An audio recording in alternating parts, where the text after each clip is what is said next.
Hi, everybody.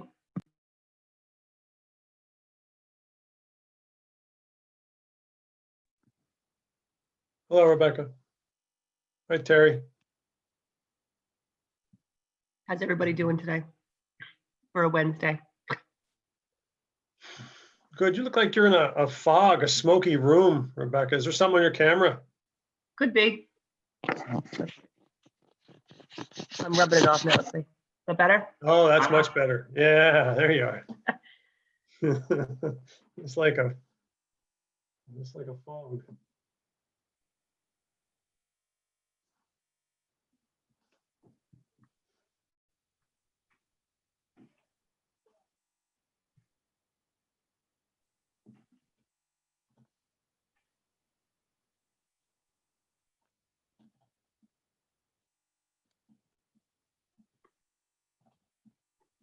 Hi, Terry. Hey, Mrs. Bear, how you doing? Good. Look at you, your Northampton shirt on now. Yeah, How's that going? It's good. I'm multitasking tonight. I'll be in between two meetings. We have this woman empowerment series that I started with the girls. So we have a guest speaker coming in on Zoom a little later. Awesome. Around. How's it going coaching them? Good. Do you like it? I love it, but I haven't been able to be around them in person yet. I know, right? The same thing's happening with our school too. You know, up in North. I laugh because Coach Mobley's been having Google Meets with the girls every Tuesday night. No, that's good. That's good. You know, it still builds relationships. You know, that's what we can do for now. I told him he doesn't know how to have a short call. I told him it was going to be short, and it was 90 minutes. I'm like, that's not short. That's good. That means he's into it. And that's... The week before was 2.5 hours. I'm like, dude, you're not capable of a short call. Wow. And Maura's like rushing from softball practice to get home. I have to get on Coach Mobley's call. I'm like, okay.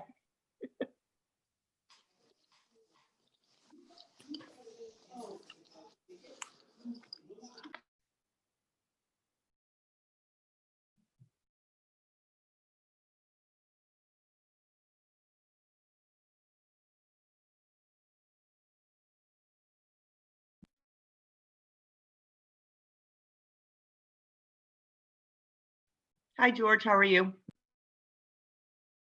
I'm doing good. How are you doing? Good, thanks. Starting to get cool out there now. It was windy earlier, wasn't it? Very much so, yeah. Yeah, because we lost power at home today for a little bit, and the internet went down. So hopefully the wind is good to us. Well, that's why I have a generator. We have a small one that does what we need. Like We the have other a whole house one. Oh, there you go. Well, I know where to come shower if I need it. The insurance company said it because we had a couple of floods because we were on a water table. I didn't do it. They weren't going to cover me. So. Gotcha. Okay. Well, the one time that cost me about $45,000 to fix the basement. Oh my God. So that they said, and another time it was 10,000. So they have to, they So said the cost of the generator was nothing compared to what you paid to fix the basement. So that's correct. Hey, Heather. It's also a nice peace of mind. Yep. Hi there. How are you? Hello, how you doing? Good. She's in her craft room again. I am.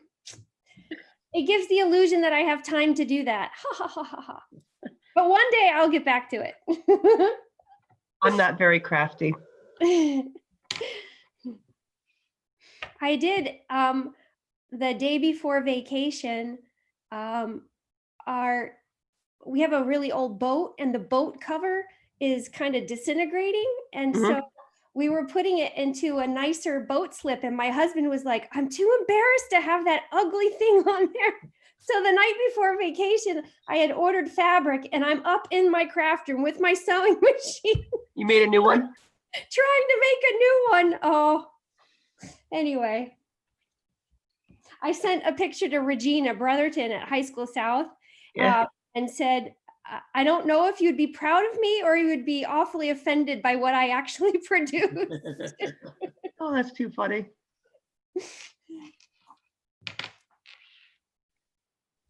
Yes, Sue does a lot of sewing here. Yes, I bet. My mom sews, but I don't. Oh, That's because your mom sews. Yeah. Well, when we were kids, she sewed every one of our Halloween costumes from the time we were little. oh, And she's even sewed some for my kids when they were, younger. So yeah. That's You still have special. them all, right?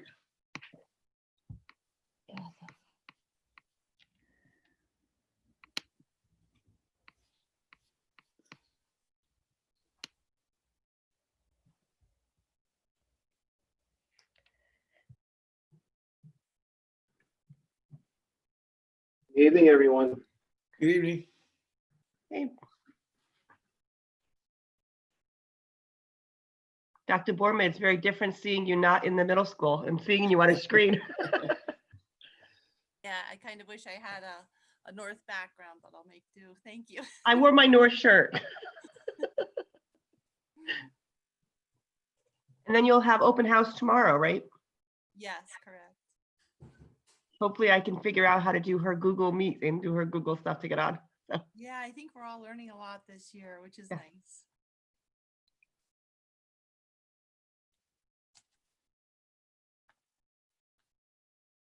Maura's gotten very good at doing the whole Google thing. So,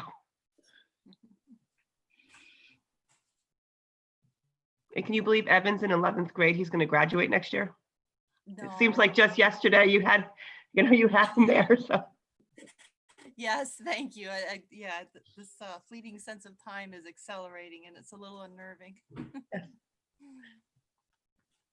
yeah, he's almost 6 feet tall now. I can't believe it. Aw, he's a great kid.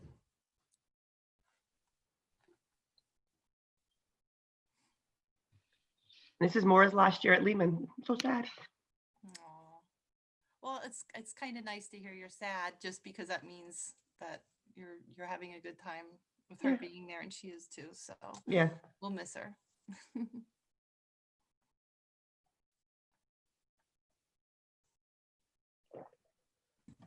Good evening, everyone. Hello, Sharon. I love your hair. You look fabulous. Thank you. I'm trying to squeeze it in a bun. Oh,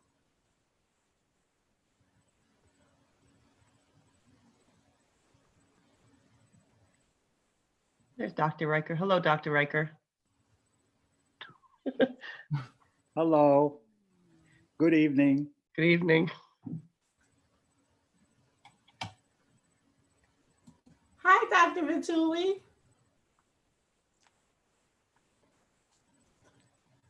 He's muted. He's Hello. Yeah, sorry, I'm muted. Hello. Good to see you. Good to see everyone. I want to say hi to everybody, but I'm going to stay in my lane. I always do. I always make sure I greet everybody when I see them come on. Hi, Sharon. Hi, Dr. Riker. Hello, Sharon. Hi, Brian, my truancy guy. He's keeping me in line, me and my family. Lord. There's my favorite teacher, Mr. Massa.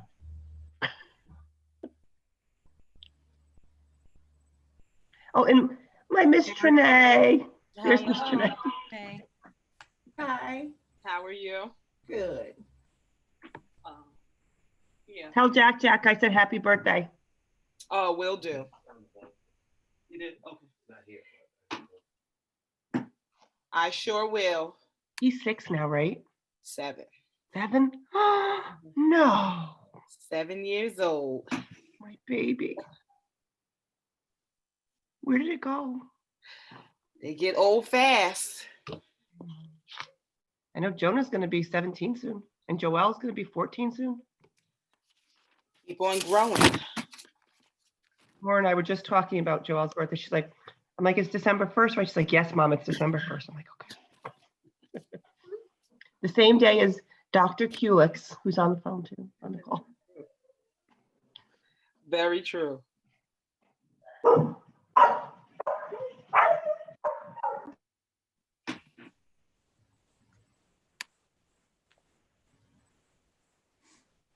Evening, everyone. Good evening. Good evening. Good evening, you Mary. Hey, Debbie.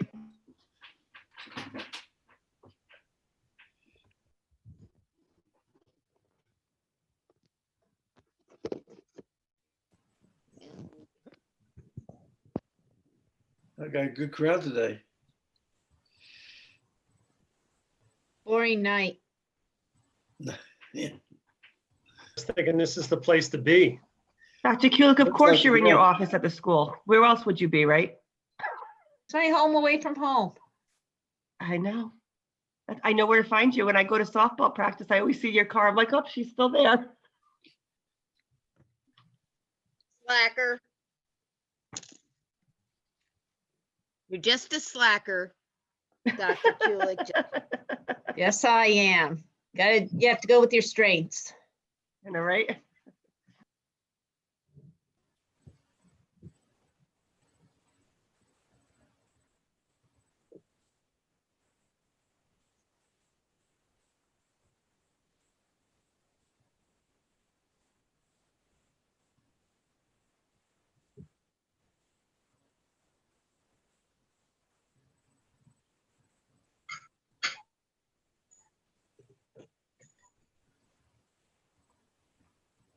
I think whoever invents waiting room music for all of these Zoom and Google Meets is going to make a load of money.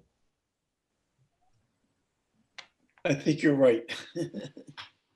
Well, now sometimes they give you a choice when you wait on hold. They're like, do you want to listen to classic rock? Do you want current pop? Do you want classical music? It's really weird. You have choices now.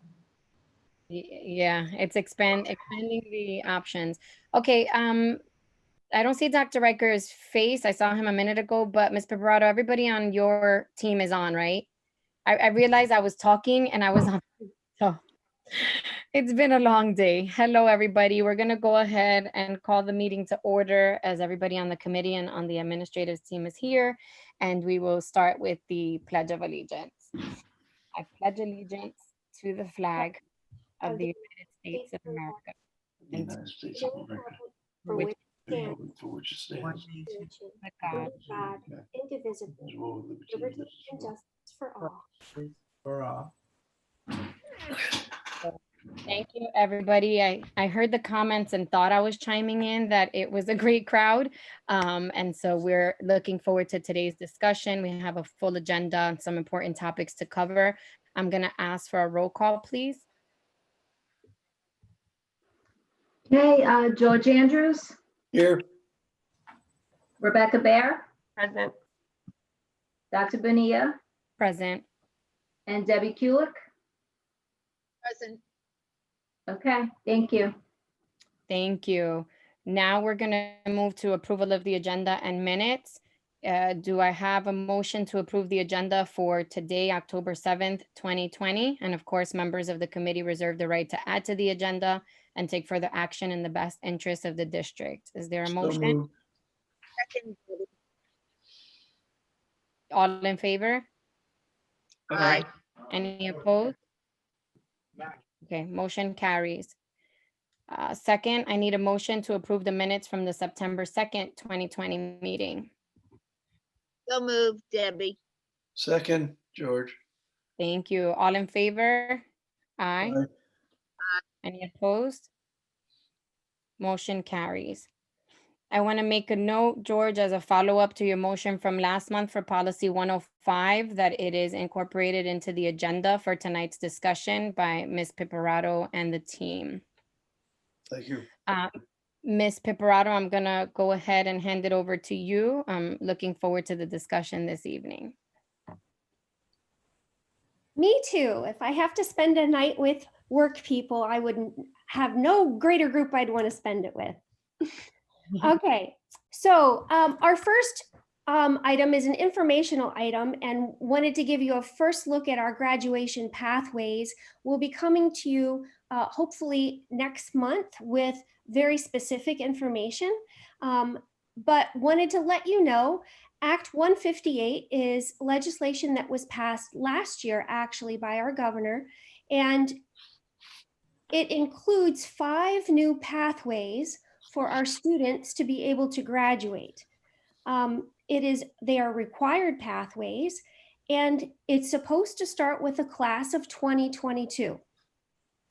One of the things that we were waiting for were cut scores. So the pathways are an attempt to make sure that students have multiple ways to graduate, and they don't just rely on the Keystone or PSSA tests. And so they're very detailed. They include a number of other ways besides the tests that our students can graduate from high school. Because of that, though, they had a lengthy process of figuring out which cut scores would count for certain benchmarks for students to have completed these pathways. The short of it is that in March, the State Board of Education approved those cut scores, but of course that was March 18th, which was right after the governor's shutdown of schools.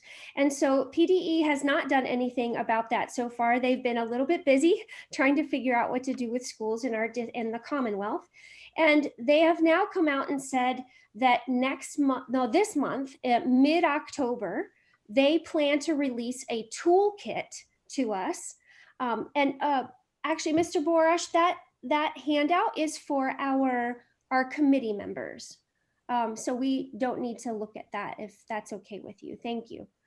And I did provide to committee members a brief history of Act 158. It's gone up and down and it's been years in the making. But in case you get any questions from constituents in the district, I wanted you to be able to talk about it and where it came from. We don't need to go all through that tonight. We just wanted to let you know that it is coming, that PDE will release its toolkit, hopefully in about a week. And they've promised us some PR materials that will make it easy for families to understand what those 5 pathways are. So we intend to promulgate those to our community the minute that we get them, unless, and this is our caveat here, that in legislation right now, because of COVID, our senators and members have decided that if we can postpone it 1 year, it would probably be in the best interest of students. So instead of starting with the class of 2022, they're proposing that we start this with the class of 2023. It went through the amendment process. It was amended, I'm told, by the House, but it's still in the Senate. And so for some reason, if that is not amended, then the class of 2022 is still going to be required to graduate using one of these 5 pathways. And because the Keystone tests are a part of these potential pathways, we will need to know this soon and let our families know, because many students in the class of 2022 did not take Keystones this past spring. They weren't required. So while they're still not required by the federal government, unfortunately, Act 158 in Pennsylvania says that it is one of the ways that they can graduate if they're in the class of 2022 and beyond. So we're looking forward to the toolkit, and we'll let you know when that comes so that you can also see it and you know what our community is getting. And we're looking forward to seeing whether or not that legislation is going to be passed, because if it is not, we need to let our families know that they have the option of taking those Keystones that they missed in the winter and this upcoming spring. So if the students want to take it, we want to be able to give it to them if they want to use that for their graduation pathway. But if they're not going to need to in the class of 2022, we'll see when that legislation passes. So just wanted to give you that early heads up on that and give you a little history of the Act 158 in case anybody mentions it to you in the district so that you would be informed. Any questions on that? I went rather fast and I don't have details, but I just wanted to give you that high level view. Thank you. I appreciate that. Any committee members have questions? I do want to ask if any students and families decide that they want to take the Keystone, are we providing additional support? What would that look like? That's a great question. So we will be providing that. Mr. Bomar at High School South and Miss Stevens at High School North are in the process of identifying all those students who did not take it and potentially in the class of 2022 and beyond would be able to take it. And then once we know the students who want to take it, we'll be talking about how to help them with the material if they want some extra help. Excellent. Thank you so much. Okay, doesn't look like the committee has any comments or questions. Great. So our next agenda item then is, tonight we wanted to talk to you about what is traditionally called the curriculum review cycle. And we've divided that into two different documents that we would like to talk about tonight. One is called the purchasing cycle, because of course we have many subjects, K to 12, and it would be impossible to purchase new materials for all of those subjects in 1 year. So traditionally in districts across the Commonwealth, what you see is either a 5 or a 6 year purchasing cycle where a district divvies up the potential financial burden of buying new materials for all those subjects at one time. Mr. Borash, am I able to present my screen?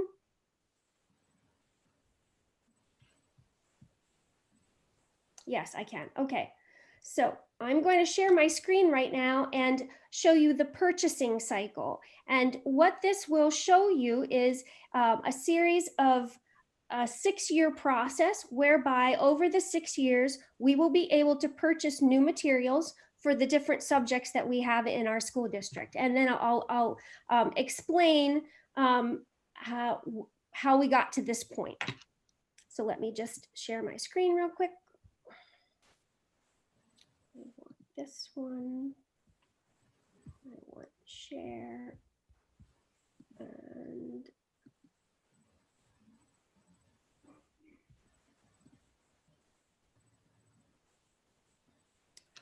okay, can you let me know that you can see that? Got it. Yes. Yeah. Okay. Thank you. So what this is looking at the left-hand side, you'll see the school year 2021 all the way down to, and it goes forever, but we've stopped it at 2028 for now, just so that you have an example of where these subjects are in their cycle to purchase new materials. And you'll notice that we have 3 subjects, major subjects and departments per year. So the last column, which is G, recommendations for program renewal, that's the year at the end of which the review process would be over and we would have gotten approval from the board to purchase materials. We'd purchase them then for implementation in that following year, which is the first year of that 6-year cycle. So you can see that at the end of this school year, 2020-21, it looks like social studies 6 through 8 will be purchasing some materials. Next year at the end of the year is ELA, that's English Language Arts, library, science, and music. At the end of the following year, science, tech ed, business ed, and so on and so forth. I won't read you all of those, but that's the way that the chart reads. This chart was developed years ago, but when the curriculum and instruction department was cut down to only Dr. Duggan's, this fell a little bit by the wayside. And so what happened is there were years when purchases weren't made, when revisions weren't done. And in the past, because materials were mostly print materials, that wasn't too alarming. So let's say that at the conclusion of 2021, in an old cycle, social studies 6 through 8 was supposed to get new materials. And we had, I know this really wouldn't happen, but we had an international medical crisis where a virus attacked everybody in the world. And we didn't have the funds to purchase the social studies 6 through 8. In our old print cycle, that would have been okay in the sense that we would tell our social studies teachers, we're sorry, but you'll need to use your print materials for 1 more year. And then next year we'll get back on track and we'll be able to purchase those materials. Unfortunately, what happened is the digital age. So whereas our print materials, when we purchase them, they're ours. We have them forever and ever until they fall apart. Digital materials aren't like that. digital materials have a shelf life. They expire. We cannot access digital materials after our prearranged date with that publisher. And so what happened is, in the meantime, between when Dr. Duggins was here and now, we had a lapse in the cycle. We had some purchases made, some purchases not made, some purchases made digitally, and some purchases made in print. So what Dr. Bradley and I have been doing for the last 2 to 3 years is gathering all the information about which of our departments have digital materials that will expire and when are they going to expire. Because if that department in particular is due for materials 3 years from now, and one of the courses in that department has a digital product that will expire next year, we're going to be without materials for a good year. How do we do that? So we had to plan for, and that's what this extra quadrant on the right is, we had to plan for some catch-up years to make sure that we can get back on track by the year 2024, 2025. So if we follow this or something near to this, we will be able to, if we did our math correctly, get back on track by the year 2024, 2025. And then if we do purchase digital materials, we'll ensure that the digital subscription is a 6-year subscription. So we don't fall into this 3-year and then we have to purchase 3 years in the middle when it's not a cycle. Before I go any farther, does that make sense? Did I explain that in a way that's understandable? I'm seeing head nods, so okay. Yes, thank you. And I'm glad we're getting back on a schedule. Yes, we are too. a lot of things depend on this schedule. And so this has been really important for us to be able to put together and then do it in a way that made sense for us in terms of the curriculum revision process. There were other considerations to make.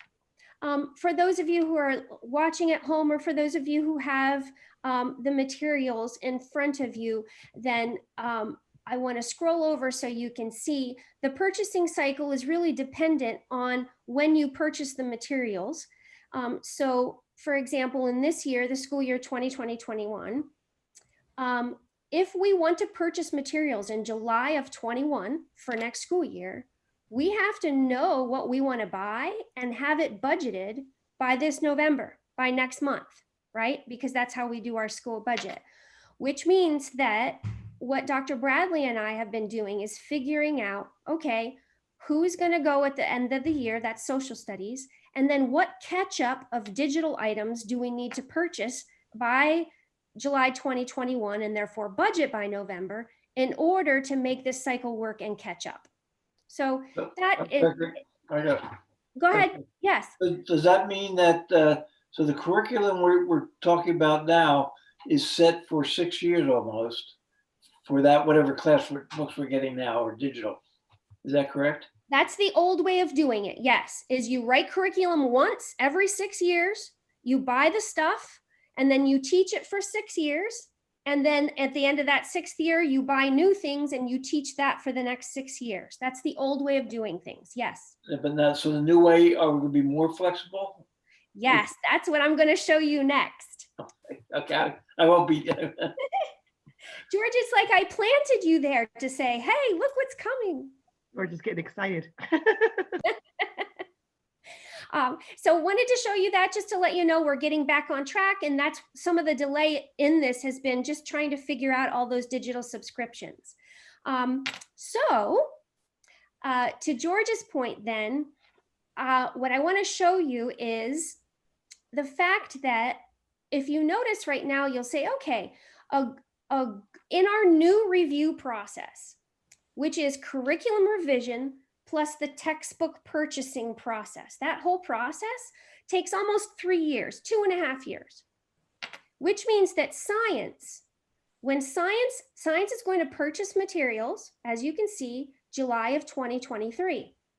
That means we have to start the process now, this year, in order to, in our new process, get to where we want to be at the end of 2023 for implementation, which, if you're looking at this chart, will beg the question, well, wait, what about ELA and social studies? We haven't started the process with them, and we have to buy stuff for them this year and next year. So what we have been doing since Dr. Bradley and I have come on board is saying, because we didn't have this situated and because we didn't have a revision process in place, what we did have in place and we have been following is a textbook or materials purchasing process. And that is a little shorter than the whole curriculum revision process. And so for these subjects, ELA, library science, music, and for social studies 6 to 8, what we are going to be doing this year and next is that textbook purchasing process that is as a little bit shorter than the whole curriculum revision plus textbook process. And I've asked Dr. Bradley, we've done this a number of times over the last 3 years, but she's done it more than I. And so I've asked her to please explain to us just the major portions of what is a textbook purchase entail, and what are we going to be doing this year for social studies and this year and next year for ELA, library, and music that will lead to the purchase of materials. Thanks, Heather. So when I arrived in the district, we had just concluded this process for our Go Math program resources, and we were in the implementation phase. They had just finished, we call the pioneer phase for elementary, which means you might have heard pilot before. We're going to test it out and see if we want to use it. Pioneer was a district developed language to say, we already selected it, but now we're going to have a cohort of our grade level chairs implement and map out that process for the following year for all teachers for the elementary level. So that brings me to, where does that process begin? We have assembled a committee. If the committee isn't already in place, we assemble it. For us, we started this process last year, then COVID hit. So I can walk you through kind of the ELA, English Language Arts lens of how this started last year and had to put the brakes on it, and where we're at in that process that would be replicable for all of our other subject areas. So once you have your committee, you then begin to review the resources with subject-specific rubrics, including our board textbook approval form. From there, and for ELA, we were using the Institute of Educational Sciences from the U.S. Department of Ed rubric for language arts and reading materials. The next step would then be to bring the committee together to review the rubric results and narrow down the choices with the committee. After that, we provide samples of the final selections at each school for review and input by all of our teachers. Then we ask our subcommittees to take a look at the final resources and review it through their lens. For example, ESL, differentiated instruction, tech, and so on. After that, we convene the committee together and the stakeholder group for presentations and final selection recommendations to go in front of the Board of Education. So that is our compacted process in a nutshell. Back to you, Heather. Thank you. Any questions about that? Heather, can we just clarify that's the process covered in policy 105? So that is, at the end of that process, there is the board approval, which, yes, is covered in policy 105. And it will also be in our new revision cycle. So it will be in the curriculum revision cycle and in the textbook purchasing cycle. The board under textbook approves the purchasing, but under a curriculum revision also approves the curriculum and then approves the textbook. So you recommend to the board what textbook you want to use, and then we say yay or nay. Yes. And in our full in the next cycle, George, that you'll see, Mr. Anders, when you see our full process, you'll actually see that and be a part of that before the textbook choice even gets to you. Because that's what I was just going to say. Why would we want to wait till the end? We want to be in a little bit more ahead of time.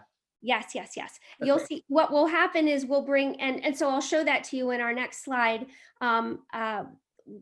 in the writing process, at the end of the writing process is when we will bring that to you and say, this is the curriculum that we've written, and these are the materials that we are looking at, and you'll look at both the curriculum and the textbook. Okay, thank you. Yep. So let me transition to the revision cycle, if you don't mind. And this is a higher level view of the cycle. I haven't put all the details in there. There are many details around content of what we want our committee to look at. That for this purpose, you don't need to see all those details, but if in the future you would like to, I'm happy to show those. So as an example to show you that 6-year process of curriculum revision, then we selected science, tech ed, and business as our guinea pigs. They'll be the first 3 to go through the whole process as we've designed it. And we are still in draft form in that as we continue to align this with our district vision of making students competitive in whatever they want to do after high school, we're still refining this. So this is a work in progress, but this is the high level view of what a 6-year cycle would look like. So if you look at science, tech ed, and business, you'll see that they start this process this year. And what does that mean? It means that during this year, the 2020-2021 school year, in a normal year, what we would be doing right now is identifying teachers to participate in the Teacher in the Workplace program. We believe in our relevant pathways objective really talks about designing courses for students that engage them in work that is really being done in the industries. And some of our teachers have not worked in the industry in their subject, or they've done so, but they haven't done so for many years. So what a business setting looked like 25 years ago, it's not the same now. And so what we're doing in this year is providing teachers in the departments that are going through that process the ability to participate in the Teacher in the Workplace program, where they go and for a week or 2, there are different time frames depending on the program, they can work for and with a specific workplace in that subject area, so that when they come back to the committee, they can bring the best practices of what the industry is actually doing so that we can incorporate that into our curriculum.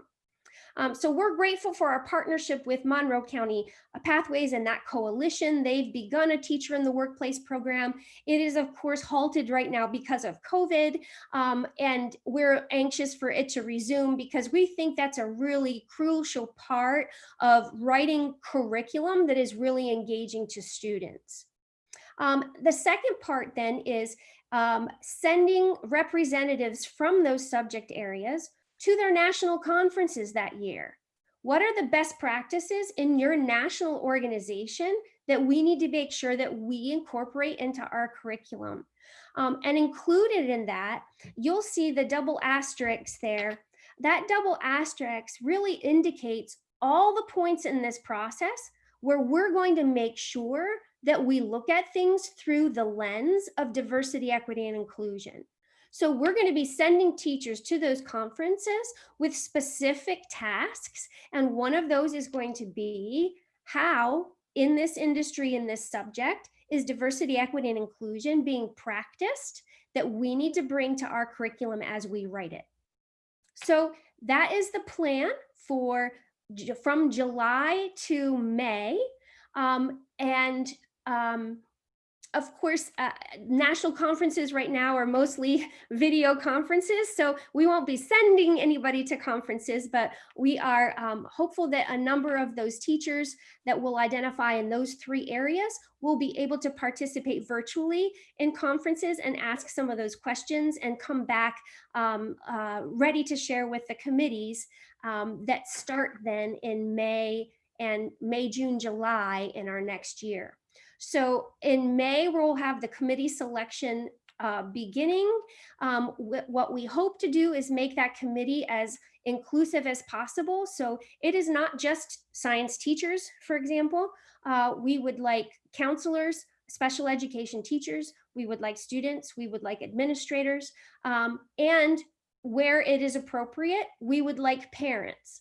And I only say that because some subject matters are going to be more difficult to find parent volunteers than others.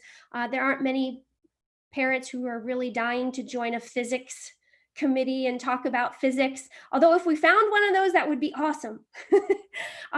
So that's the committee selection, and we will be detailing to them. Right now, the committee selection is definitely the department chairs, of course, us and CNI, and then there is mostly a volunteer process of who wants to be on the committee. We are going to try to be a little bit more purposeful than that, in the sense that if teachers have an understanding of what the curriculum revision process used to be, they won't have a good understanding of what it's going to be. So if you look at this next coming years, you'll see that before we do any kind of curriculum writing work, there's a lot of learning to do from a curriculum perspective. Because this cycle has lapsed, there are many things in our industry that have changed that our teachers need to be updated on before we even get to the writing portion. In addition to that, we have we're marching to the tune of our superintendent, but of course we all believe that data-based decision-making is really how we should write our curriculum, deliver our curriculum, choose our texts and our materials. And so in this process, we're also going to be teaching our committee, how do you data mine? How do you know which data to pull and which not? And then how do you analyze that data to make sure that you're making good decisions about your teaching and learning? I'm advancing that to say, all of that work is pretty robust, and we're also going to be asking that committee to take it back to their departments. One of the disconnects in our old cycle, if you remember and have ever gone through it as a teacher, it usually looked like this. Nobody would volunteer, or very few would, and then somebody would say, hey, Heather Piparato, you're the new teacher. Guess what? You are now on this committee and you have to write curriculum, which is, of course, what happened with me in social studies. That was my first curriculum experience. And in addition to that, what we're going to be doing is maybe looking at some standards, then looking at textbooks, then sitting down and then writing our curriculum. And that really means looking at chapter 1 in the textbook and saying, okay, chapter 1 is unit 1. What's chapter 2 in the textbook? That's unit 2, and going forth. So we took our textbook and we made that our curriculum. That is not the case, and that's certainly not how Pennsylvania standards are supposed to work. What we are supposed to do at Eastburg and everywhere else in the Commonwealth is say, these are the Pennsylvania standards. How do we best make sure that our Eastburg students know and master them? And whatever format that is in, whatever timeline that is in, that's up to us as East Stroudsburg. A publisher in Minneapolis, Minnesota should not be deciding what it is that we teach and where we teach it and why, when we teach it. And so this is a little departure from what teachers may remember the old cycle being. And that's why we've incorporated a lot of learning experiences, including taking it back to the department. Usually committee members would write it, and then department members wouldn't know anything about it until the next year somebody handed them a new curriculum and said, hey, here's the new curriculum, you got to teach this.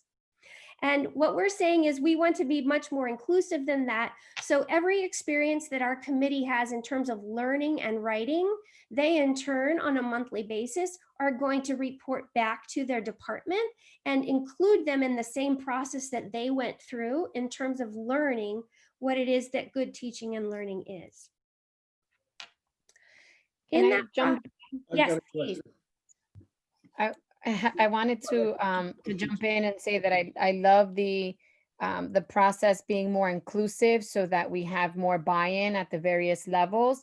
And so the idea, if I'm interpreting correctly, is that the representative from the committee will take it back to their department. And so everybody's going to be aware of and engaged in the process to some extent, right? So I love that opportunity because I think it's moving us to a more inclusive culture overall, which is certainly our goal. But also, as I said, we would have more buy-in.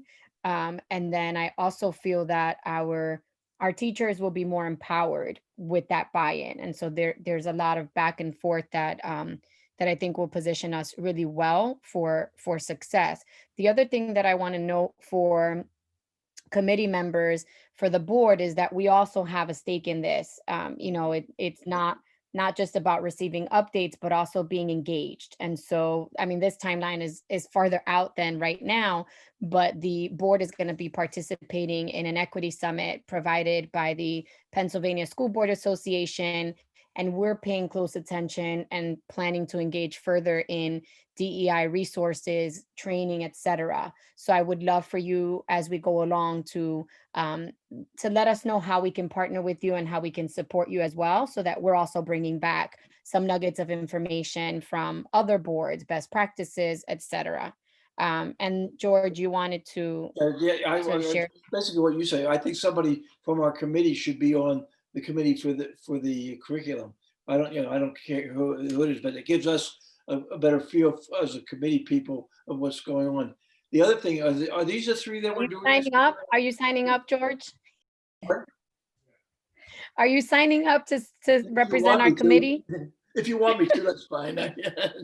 All I'm saying is, I think we should have somebody on our committee on it. But the other thing, I agree. Thank you. Right now, Heather. These are the three that, according to our schedule, are slated to start this process this year. Where's social studies? When is that supposed to be started? That is on our other map. The social studies 6 to 8 is this year, but it's the textbook purchase process, if you remember, instead of the whole I'm not curriculum. talking for this process. Where's social studies for the K to 12? I think you have it in your materials, but I believe it was 2026. Yes. It's a while out. It is a while out. So, well, with all things that are going on in society right now, I would think with the DEI, we'd want social studies much closer in, so that we can get the curriculum for the diversity and all now versus 6 years from now.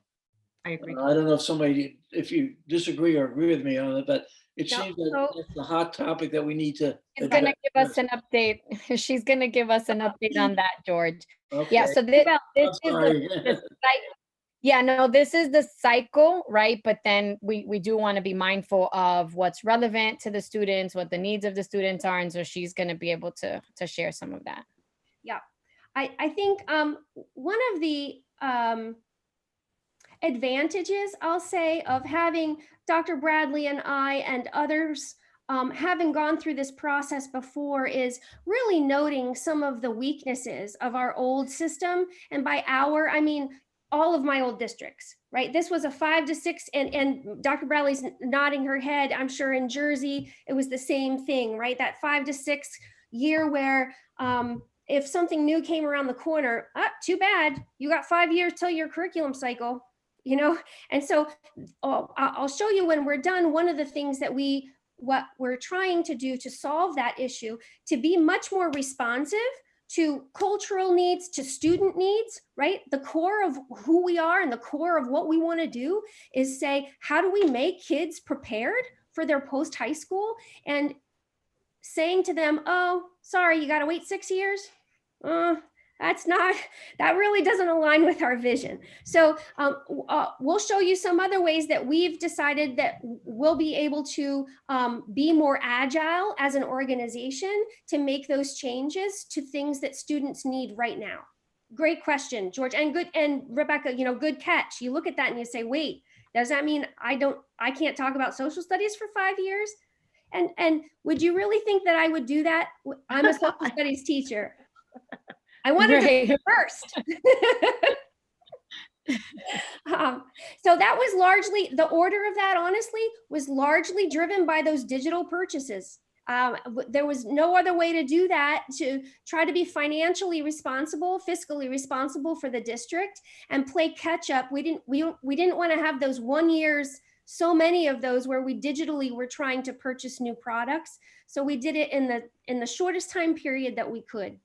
So with social studies for grades 6 through 8, Yes. it's only materials we're purchasing, not the curriculum itself. Correct. Because I know one parent said to me they would love to see, when they lived in other states, the states that they lived in did history of their state. So for example, they had, they were from, I think they were from Oklahoma, and they learned the history of Oklahoma. So like and we don't really do much about that. Only that I recall is 4th grade when they do their trip to the state capitol. That's correct. correct. And Pennsylvania has very rich history. Yes. Whether be American Indian, we had this, we had Gettysburg. We have a lot going on here. So I think that would be something nice to put into the middle school level, since we're purchasing curriculum for it, is maybe something that is Pennsylvania-based history. Just a suggestion. Thank you. Thank you. And those will all be collected in the process. So thank you. Debbie, do you have any questions or comments? I'm just listening and watching, and Okay, do an offer to work on the curriculum committee. great. Look at that, Heather. Nobody here is shying away. I have a lot of work. You have volunteers. Absolutely. I think it's important for the partnership. So Absolutely. thank you. So briefly finishing then, what would happen is the committee would write then a core map. A core map is simply standards that we all agree are important for our students to master, and the content that we're going to use to master it, and when that happens, not on a day-to-day basis. I know some teachers are used to other states where on a day-to-day basis, every social studies teacher has to be on the same day. That's not what we're proposing. We're saying the standards need to be the same, the essential questions need to be the same, the content needs to be the same. How a teacher delivers that for the 25 very different students and faces in front of them is up to the professional knowledge and experience of the teacher. So now that that core map is done, that's when the committee says to publishers, all right, send us your stuff, send us your materials. And based on our curriculum and what we want to do, that's when we then look at those and go through that textbook purchasing process that Dr. Bradley described to find the one that best fits what we want to do at Eastburg. You'll see in blue, and so the EPR committee and finance committee approval in November, and then the full board approval in April. George, those are the two pieces that really speak to policy 105, where we say, that is one of your major responsibilities, right, as a board. And so wanted to make sure that I highlighted that for you, that we would be coming to you then, having included you in the process up till then. So we still need somebody from this committee on the committees that you're forming to feed back to us and the board what's going on now. So, and we can cross that bridge when we come to it, right? This is a lot of work.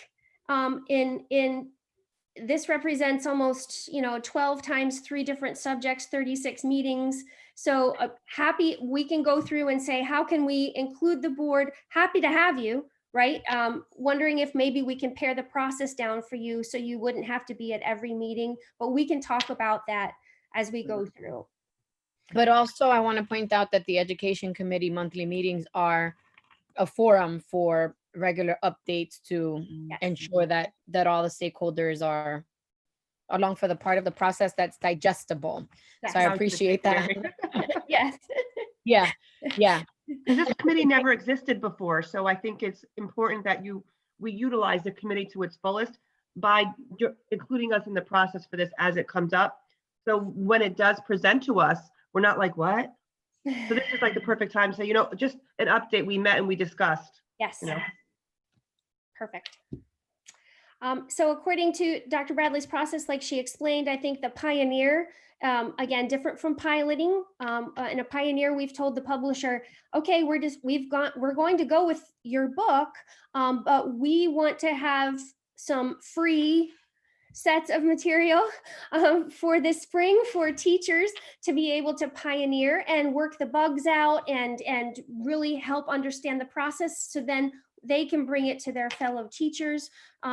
After July 1, you'll see that then, oh, I'm pointing with my pencil like you can see my pencil, sorry.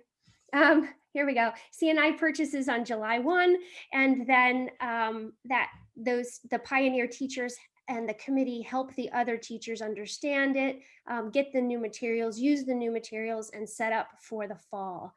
So the core maps will be distributed to everybody. And then the next 3 years, this is the process. You look at your core map, we look at it all together. The committee sets a benchmark test. So in our proposal, we have the subject committees every course putting together some common assessments to start with 2 benchmarks, so that,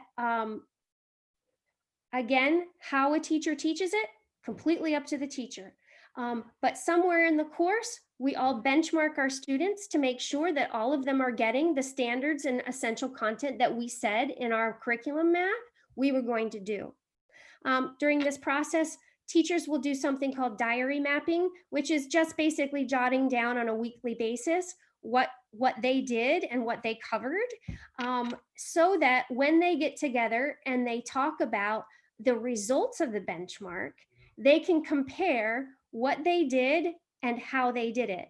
So the goal would be that when teachers get together on a mid-year or quarterly basis, they would look at their benchmarks, they would look at their diary maps and see what they did, and they would have that really rich discussion that says, hey, how did your kids do on this section?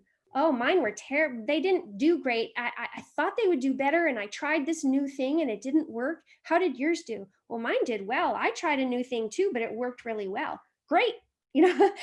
I'll steal that from you then next time for my students, or to have that rich dialogue. And then also to say, that core map is done theoretically by a group of committee. And then when you work through it as a teacher, you start to say, hey, this one, I know we put it in week 7, but we probably should put that to week 3. It makes much more sense there. Now that we know that ELA is doing this at this time, it makes more sense for social studies to do this week 3. So what you're seeing happen is conversations about curriculum that are happening 2 times a year.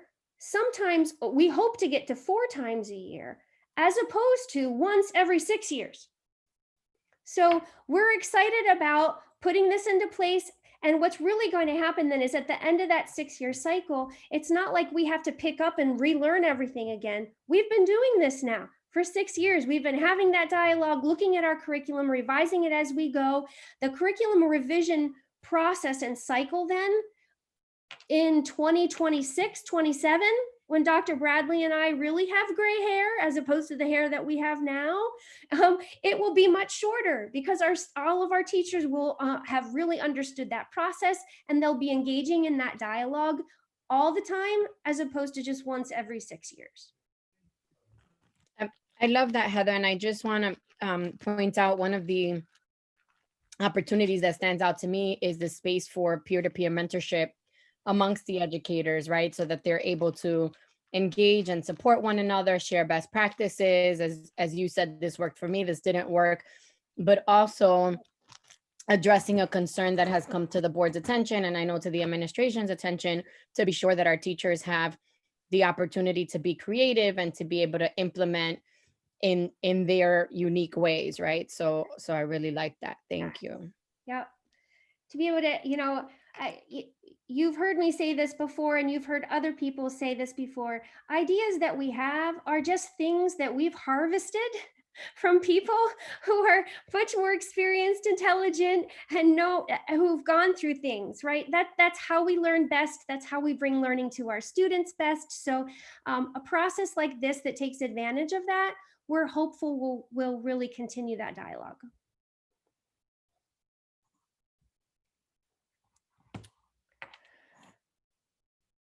In that vein, then, I wanted to update us quickly then on the course and to George's question about, well, wait, where in all of this is social studies? And how are we getting to, there's two pieces here, right? That our DEI committee has really identified for us as areas that we need to look at. And one is where in this curriculum process do we have this curriculum audit?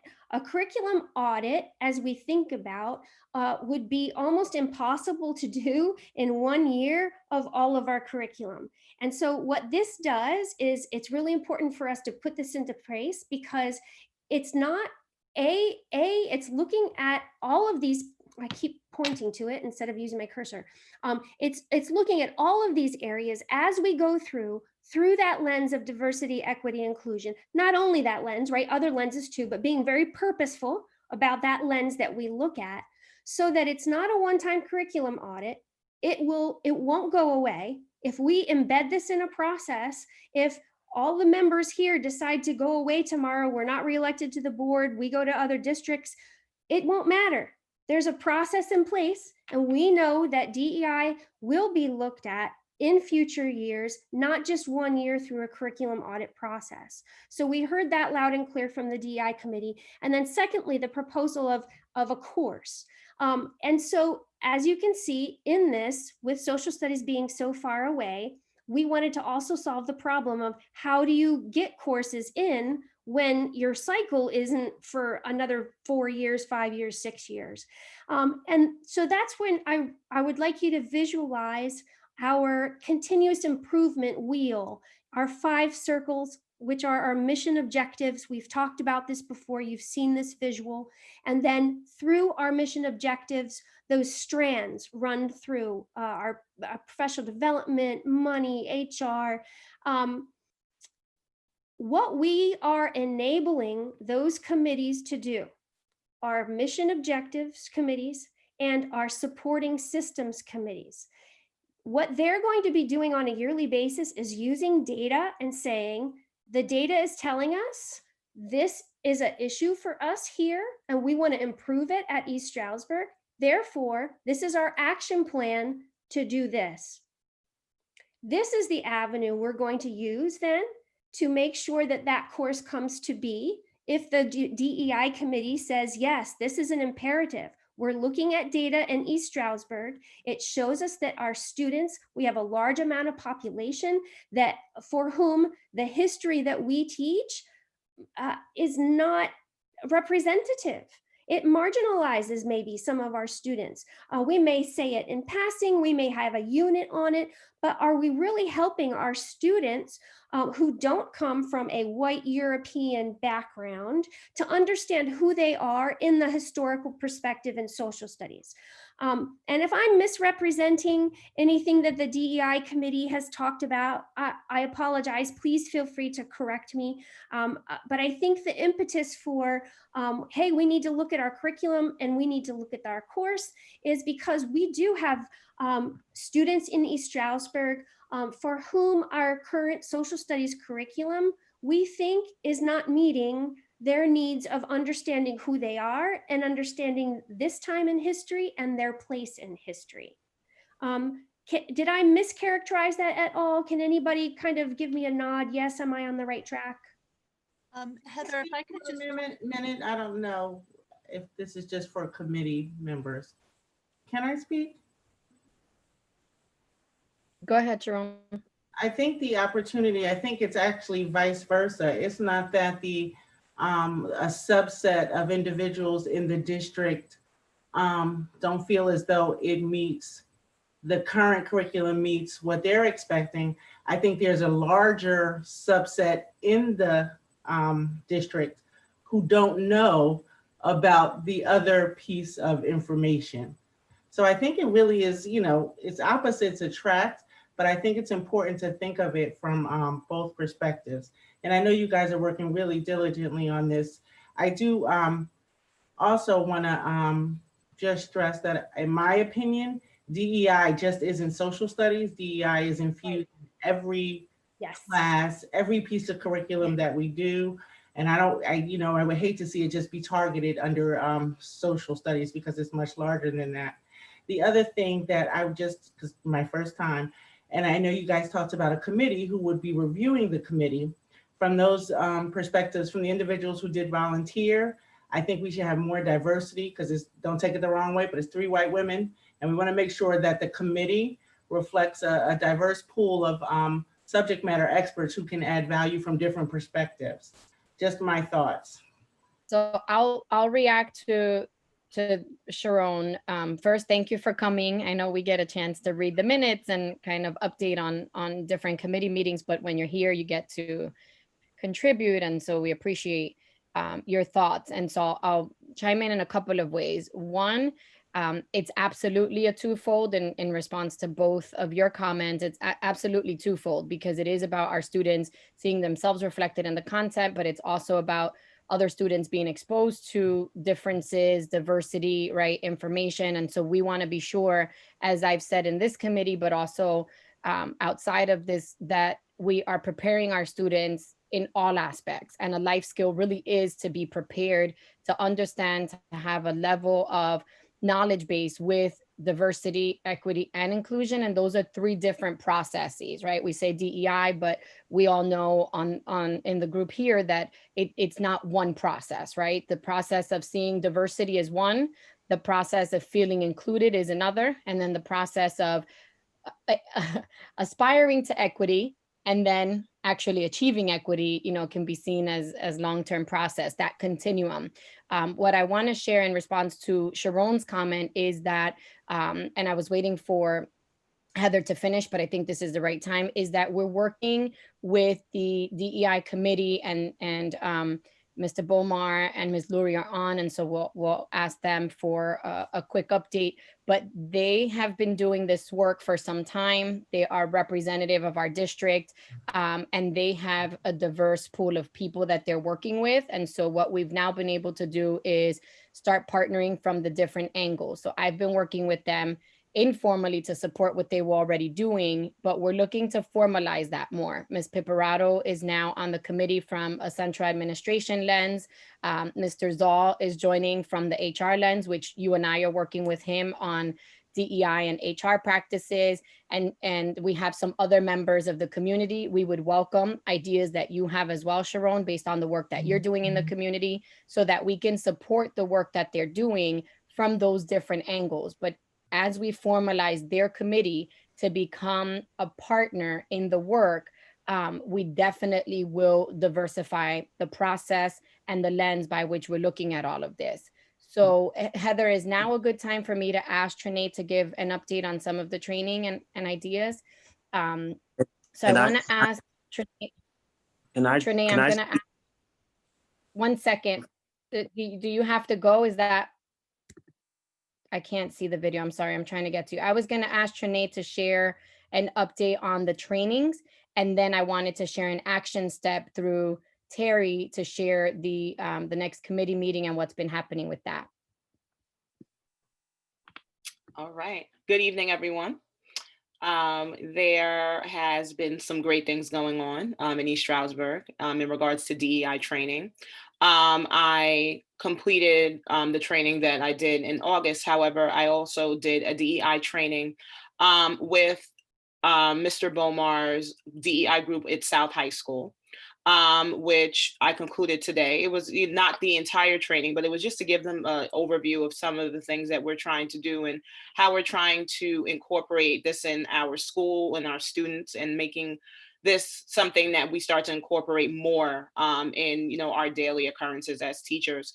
Also, I did a small DEI overview as well at North High School, where we just did a small, just like an hour, just to explain what DEI is, because some people don't even have the understanding of what DEI is. We hear the words, but we don't necessarily know what does that encompass, what does that mean. Just a small, like I said, 1 hour training, which we will hope to lead to something else, in terms of long-term training, which I did send some information to Dr. Bonilla and Dr. Riker as far as how we would like to proceed with that after I met with Dr. Riker last week. So we're looking forward to great things happening. People are excited. People are asking questions. People do want the information, which, is something that we want to see, that people want to know, and people have inquiries about things that they're not sure about, and they're willing to ask questions. So we want to incorporate that into, every building as much as we can. And we are growing in numbers. When there's trainings, people are asking about, what is DEI? How can I be a part of it? So, within the time that we began, we have increased in our numbers with that, which Terry can talk about that. But I'm excited about what we're doing, and I'm looking forward to where we're going. Thank you. May I just chime in for a moment? Wonderful. Thank you.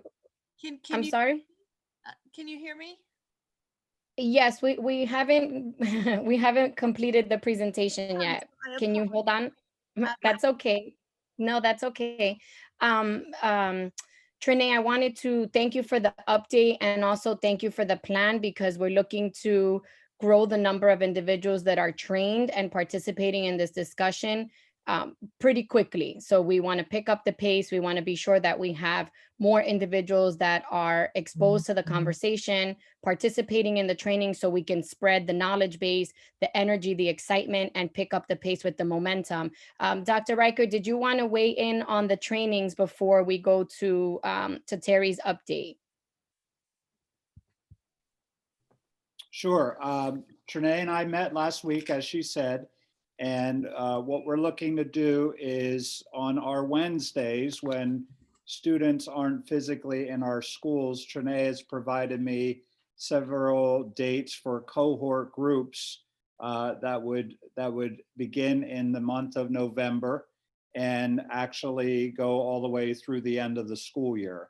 So the way we're going to proceed with that is those dates will be shared out amongst all the staff and professional support staff, everyone employed in the district, and they will be able to look at Wednesdays when they would have the availability.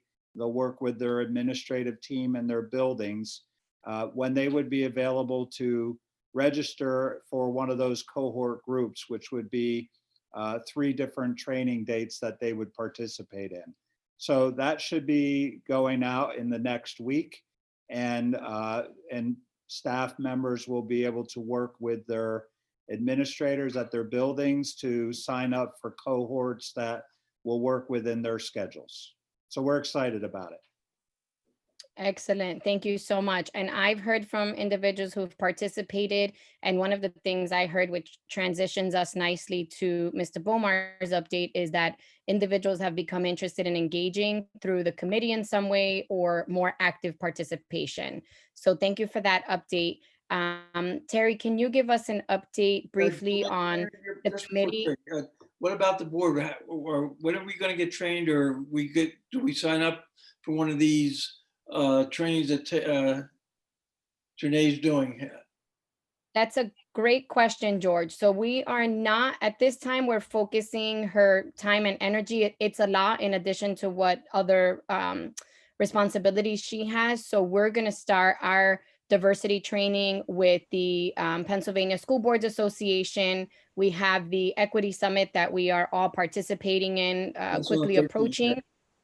Yes, and we're looking to engage with the board retreat that we are planning with the PSBA, and then next level will be a more in-depth diversity training. And so thank you for that. Thank you.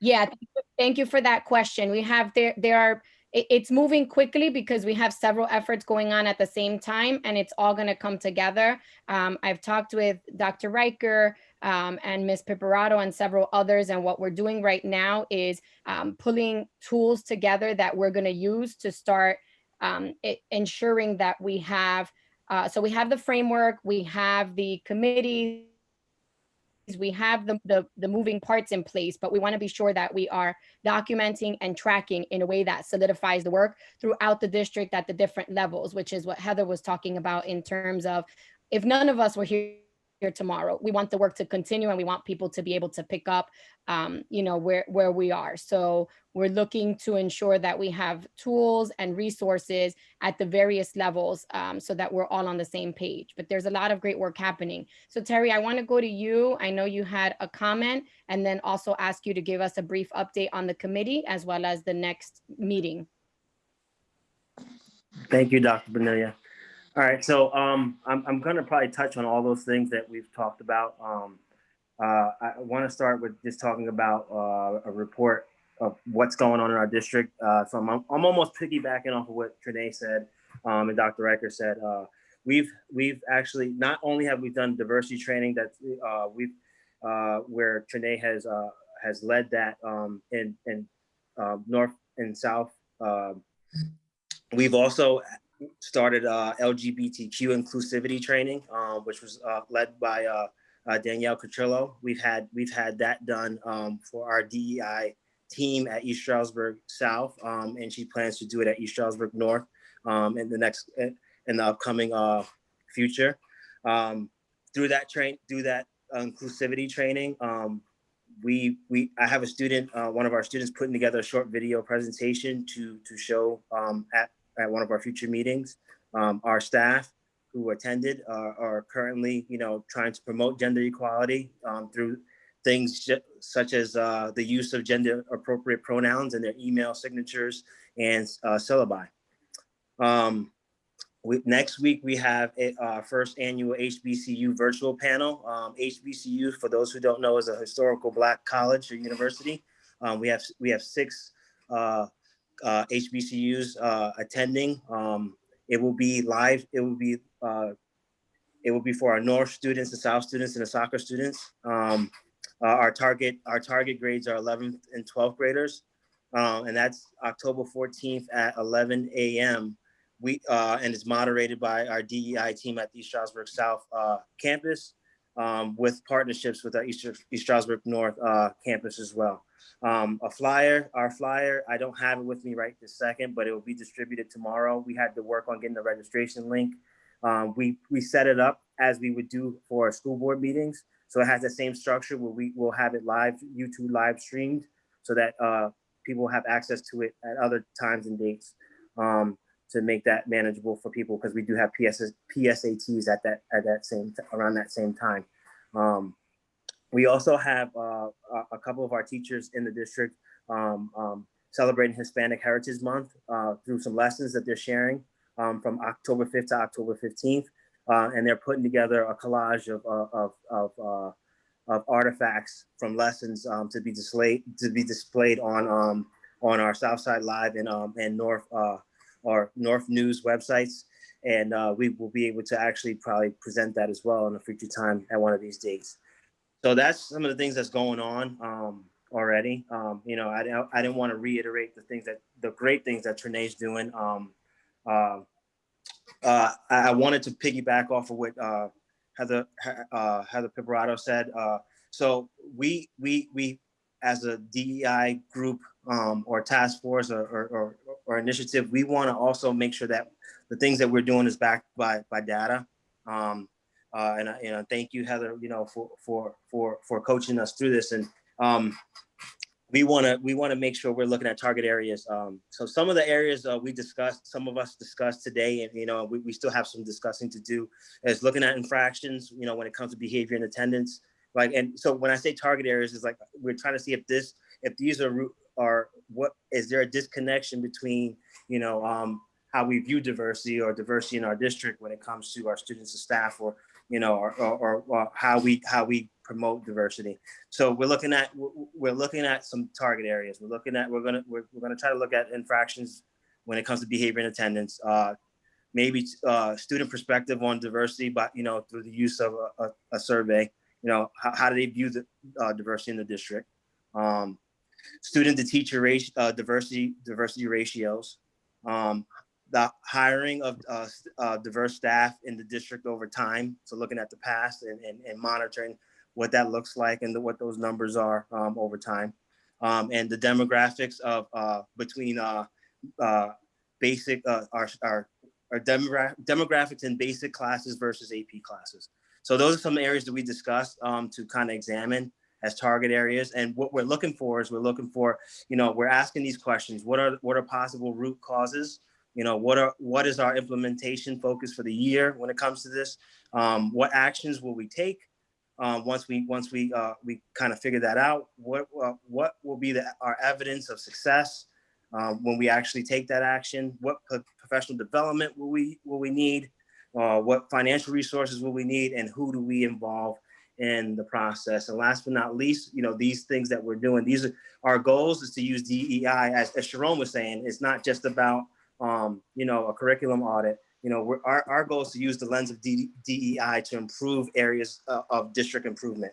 So that's areas of emotional support, areas with emotional support, like trauma informed, or our social emotional aspects, relevant pathways we have in our district. So like what we said with the Hbcu thing we're starting, we're looking at dual enrollment opportunities. We're in the business of education, so how we promoting that lane for our students as well, when it comes to diversity. Thank you. Academic solutions, learning support.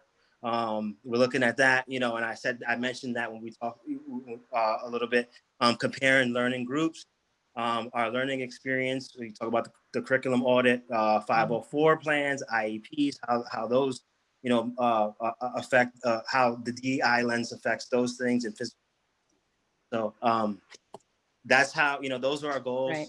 That's how we plan to, look at data to support what we're doing. So we're not just saying we're doing this. Those are some things we've done in the district. Thank you. Thank you. Thank you for all the work that you're doing and for engaging various stakeholders throughout the district.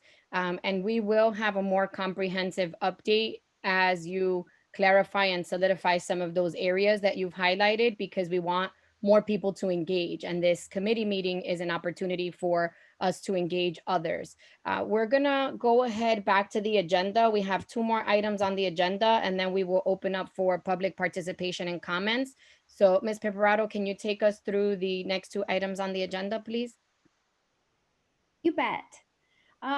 So one of the things that one of our last things on our agenda is the purchase of some tools that we believe are going to help our teachers manage the shift from a paper pencil to online and digital classes.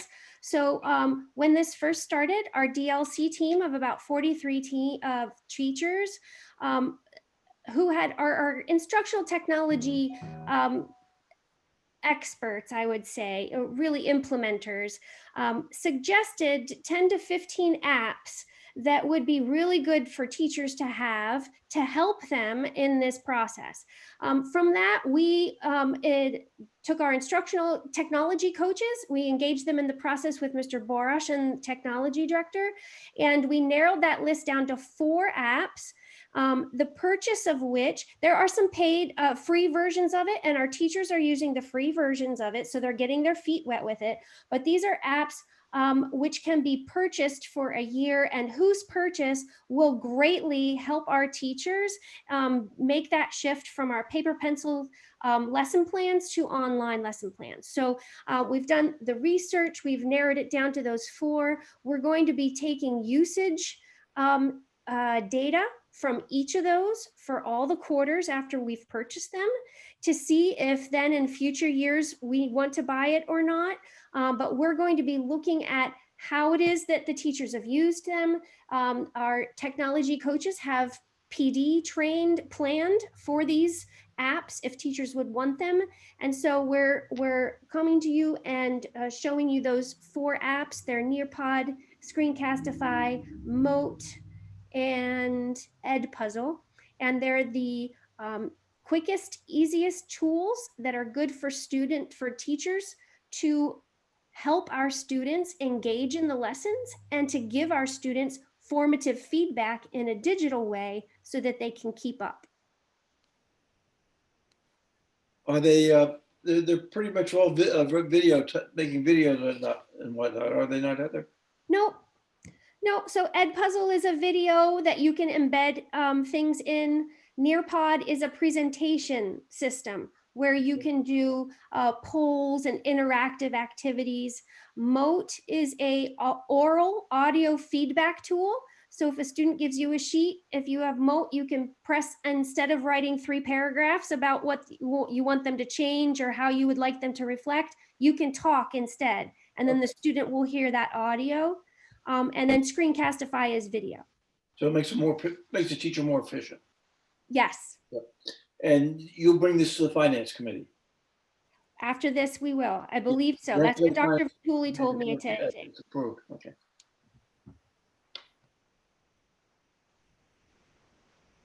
My internet connection is a little bit unstable, so there's a lag, but my understanding is that we would make a recommendation and then it would go on to the committee. Do you have the cost, Heather? Oh yes, it's in your packets, I believe. Yep, I have it right here. I know you have it, but for the purposes of clarity, so yes, we have the cost. Yes, you have all the costs and you have all the quotes. Exactly. Thank you. That's always the question, right? Yes. Okay. Thank you. Is it like what I was wondering is like a 1 year, like a subscription where we have to renew it every year? Correct. Or is it, so the 100 or the 94,000, is that just for 1 year? It's 3 years, so then we would renew it if we liked it. Dr. Vituli, do you want to speak to that? Because it's going to be a 1 year, I believe you were given the 3 year. Right, that's what it is, Yes. 3 year in the thing that we have, so. If I could just briefly speak to this, Yeah, with some discussion with Mr. McIntyre, if we're going to take these items and purchase them using the ESSER's grant, which would be recommended, these items have to be bought in response to changes that we've had to make as a result of the pandemic, all of which are, these would all fit that criteria because we've had to change our teaching modality so drastically. However, we can only make those purchases for 1 year. So we'll move forward most likely with your approval for each of those for 1 year. Bill, what is the ESSERS grant? ESSERS is the grant that's been provided by the federal government for us to help make up for some of the costs incurred due to the pandemic, George. As you know, a number of things have changed. We've had to purchase a number of different items or different software, for example. In the case of the Cyber Academy, we had to purchase all those extra elementary seats. All those things will be run through the ESSERS grant to help offset the costs. And the ESSERS grant will cover the cost, this whole cost, the 125,000? Well, no, sir. It will not for the 3 years of 31,535 it'll cover, which is the 1 year. And then if we say we use it and we don't like it, are they going to upcharge us because we only did it for 1 year rather than the 3 years you're invoiced? No, we're not going to accept the 3 year. We'll get a new quote. I'm sorry, and we just found this out yesterday, so we haven't had an opportunity to change it Yeah, yet. but Okay. since we'll do everything 1 year, the ESSERS will cover the whole grant. The ESSERS sir. will cover the whole thing. Right, you cannot, for obvious reasons, we can't purchase things 2 or 3 years down the road No, using federal monies for the pandemic now. No, that's what's good to know. That's why I was asking. Okay, thank you. No, and I'm learning too, so thank you.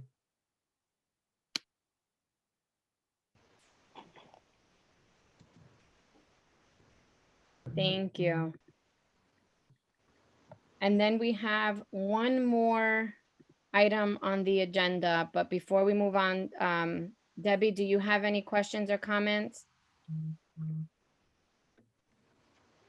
No, Okay. I'm good. Thank you. I'm checking in because I know if my connection is unstable, yours is, so just don't want to leave you out. Okay, great. We have one more item on the agenda. Ms. Piparato, do you want to talk us through this one? Yeah, and actually, I think your agendas were your agendas updated to include G Suite? Yes, it's on there. Yeah, I had yes, this button one over there. printed with notes before. Do you want to go ahead? Okay, and I'm gonna cede the floor then to Mr. Borosh, because this is Mr. Borosh's inclusion, and he can speak to it better than I. Thank you, Heather. So we've been just to give you a little historical perspective here, we've been a G Suite district since 2014. It was free at the time when we migrated to it. My fear at some point was that Google would hook everybody and we would start getting billed at some point. That day has come. So in your packet, you'll see if we continue with the free version, we still get the basic features, but there's some added features if we go with the enterprise version. And there's some things in the future. Attendance tracking will be available through Google Meet and through Google Classroom, so it doesn't have to be tracked separately. Breakout rooms in Google Meet that lets large classes split into smaller classes for differentiated instruction. There'll be polling that's available. In addition, there'll be unlimited originality reports. And what an originality report is basically a plagiarism checker that's built in to Google Classroom and Google Docs. Right now, it's only 5 per student per year. And there'll be a student-to-student comparison to check for plagiarism. There's also some security features that are available. In addition, Meets for the free version is capped at 100 people. And if we move to the upgrade of the paid version, it goes to 250. So they're just a couple items that are a couple of these upgrades we're seeing now. In addition, the price per seat, which is how this is priced. So the pricing structure is based on FTE, which is full-time employee count, which is 835. And that 835 is derived from the amount of professional staff we have, the amount of administrators we have, and the amount of instructional aides we have. So anybody that interacts with students is what that's based on. Our district has approximately 1,100 staff members. So if you go on the base price that we were quoted originally, which was $24, which is what most people were pricing it at, the offer of that $24 per FTE count expires at the end of October. It goes to $48. So if you look at the pricing that's available, we did get 4 quotes, and the lowest quote came in at $21.19, which is about $17,700. And it would be half as much as we would pay beginning next month. So in speaking with Dr. Vituli, Mrs. Pipperato, Dr. Riker, we felt it was in our best interest, since it's half price until the end of the month, is to at least try it for a year.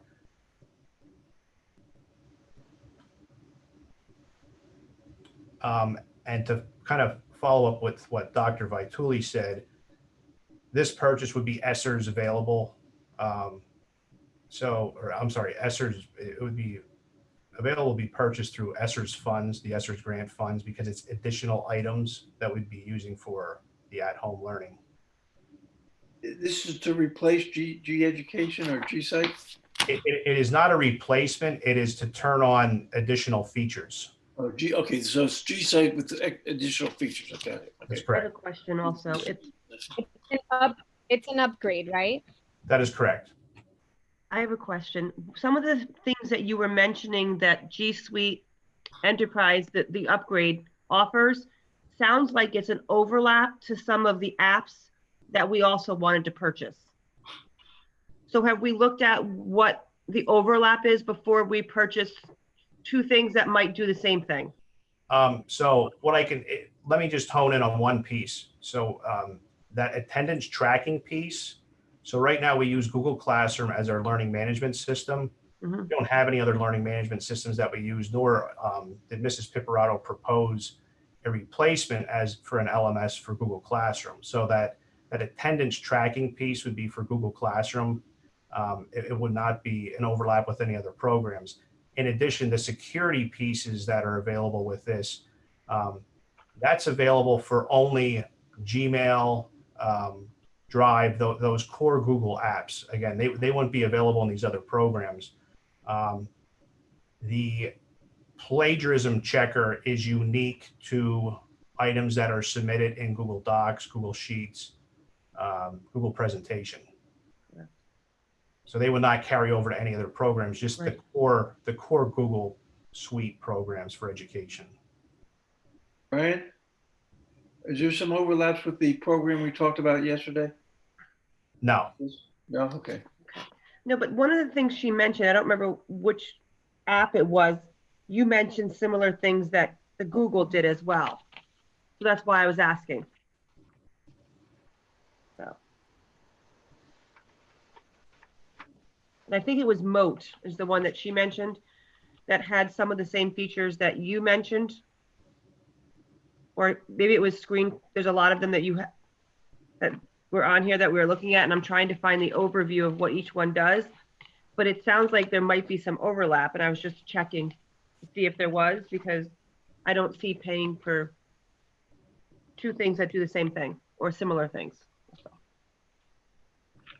I agree, but I don't see any overlap, just so you know, with the new G Suite, not the way that Mr. Brosh described it. I don't see a formative feedback audio tool. Nope, I don't see that either. Right, a video, a video editing kind of thing. We use WeVideo for that. That's actually different. The ability to put interactive things in, I don't think G Suite has that, right, Brian? That's correct. Okay. Well, just to kind of simplify this a little bit, when we talk about G Suite, that's our core set of applications for delivering instruction and also for running operations within the district. So, the core applications within G Suite, you have Gmail, the calendar, then you have Docs, Sheets, and the presentation, which reside within the Google Drive and allows for that collaboration piece. For the instructional piece, for our learning management system, or LMS, we're using Google Classroom. And as students would log into Google Classroom every day, that attendance taking piece would be able to record that automatically, as opposed to teachers having to manually record that. And again, Google Meet is another one of the core functions of G Suite. So basically, with what we've done here over the years, we've built everything around G Suite. We have thousands of Chromebooks that our students have. Without G Suite, they would not be able to function. So you have to think of this as our footer and our foundation upon which any other applications or anything we have lay on top. And So this all of these things will this work price is well good together. through November? The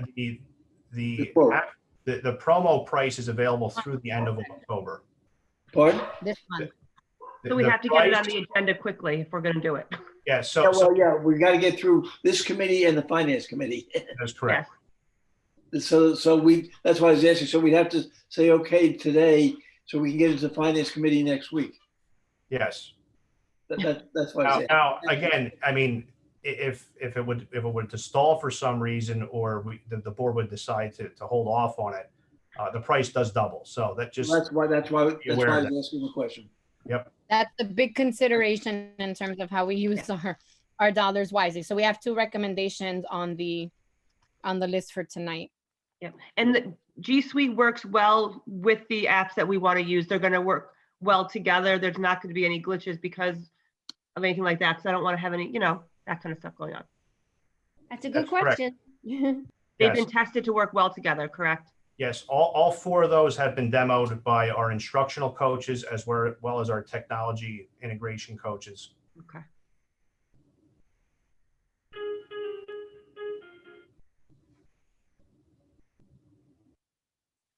Thank you. Okay, so the last item that we have is the dates for 2021 Education Programs and Resources Committee meetings. However, with the upcoming reorganization meeting in December, we thought that we would select a tentative date for December, and then the committee, if it's the same members or the new members, would work on dates moving forward. Wednesdays work well. 7 o'clock. That's So that's what we do it, yeah. keep it status quo. Yeah, I today. like Wednesdays as well. Yeah, 7 o'clock is I good. do. I want to propose that we keep Wednesdays because I remember we all talked about. I propose that we keep the same schedule for the rest of the year, and then if we decide we want to change maybe the time, we can do that when we reorganize. But That's fine. Mary, the only thing that I suggest is that we stay away from the first Wednesday in December. We would have to do it December 9th because the reorg meeting is on December 1st. So we wouldn't have time to advertise the December date so we would be better off waiting for December 9th to have that meeting. And then after that, then the new committee would pick for the following year. If that works. that's a good. So why don't we just schedule the November 4th meeting, confirm that one as usual, November 4th at 7 p.m. And then we can wait till the December 1st. Works for me. Sounds Rebecca? good. That'd be okay. And Debbie came off of mute. So we'll wait for the December 1st meeting and then pick probably the December 9th and then move forward from there. Okay, great. Thank you. Yeah. Perfect. Thank you so much. Okay. Okay, at this time, we're going to open up for public participation. And I want to start with Joanne, also known as Jody. I apologize. Our public participation is not aligned directly with the presentations, but we'd love to hear from you. No, I apologize. Thank you. I simply wanted to say that, I'm very grateful for the receptivity of the board and our administration to the DEI program, because I did my research, my doctoral research on building trust in the multicultural school community. And trust is always a very important factor in every successful organization. And this will serve as one significant way of building trust within all members of our community. So I just want to thank you all for that, because I really, I'm very hopeful about this whole process, and I know it's needed and it's very welcome. So thank you. Thank you. We appreciate your support and your partnership. And if there are any resources that you're able to share, please do, so we can continue to grow the body of knowledge that we're creating together. Are there any other comments or questions from the public? Please unmute yourself or raise your hand. Can you hear me? Yes, we do. Hi, it's Phil Kersner, Staff Guidance. I just wanted to say something, hearing everything about the curriculum and the DEI, which is amazing. I just want to go back to the mental health services we provide for our students and providing those on a consistent basis. Now, more than ever, our students are withdrawn, they feel detached.